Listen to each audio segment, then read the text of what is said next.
Ya, mengapa KPU mengubah format dialog dan meniadakan debat khusus Cawapres? Benarkah atas permintaan salah satu paslon? Kita akan membahasnya bersama dengan Direktur Eksekutif Perkumpulan untuk Pemilu dan Demokrasi atau Perludem, Hoirunisa Nur Agustianti. Kami juga sudah mengundang KPU, tetapi mereka semuanya berhalangan. Kenapa kok dalam debat Pilpres kali ini tidak ada debat khusus untuk Cawapres?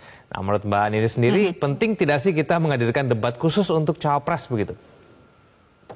Iya, ini yang sebetulnya KPU harus menjelaskan gitu, karena di PKPU itu kan adalah aturan teknis yang KPU buat sendiri gitu ya. Di PKPU itu kan disebutkan bahwa debatnya 3 kali untuk Capres, 2 kali untuk Cawapres. Dengan tidak adanya debat khusus untuk Capres, kira-kira menguntungkan salah satu paslon tidak sih Mbak Denis?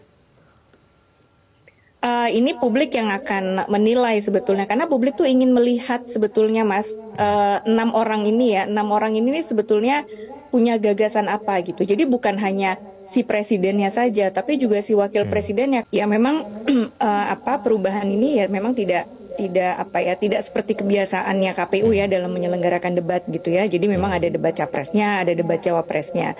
Yang kalau menurut saya karena PKPU mengaturnya 3 kali debat capres, 2 kali debat cawapres, harusnya itu diubah gitu ya kalau memang mengubah formatnya.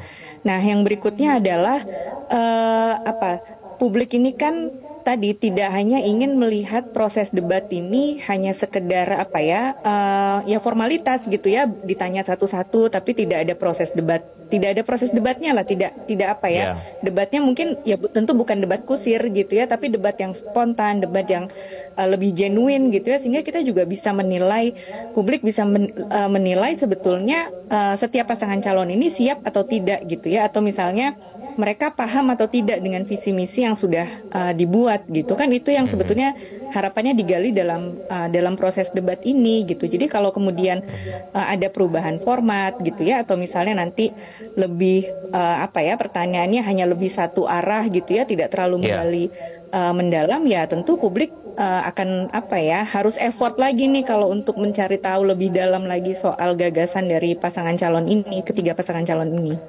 Ya, Mbak Denis, bagaimana kemudian kita bisa menilai kecakapan, kepiawaian dari cawapresnya, begitu sinerginya dengan capresnya, kalau misalnya debat cawapresnya itu tidak ada begitu? Iya, kalau kemudian memang ruangnya tadi diubah gitu ya, tidak ada debat capresnya sendiri, tidak ada debat cawapresnya sendiri, ya kemudian akan sulit gitu ya publik menggali itu.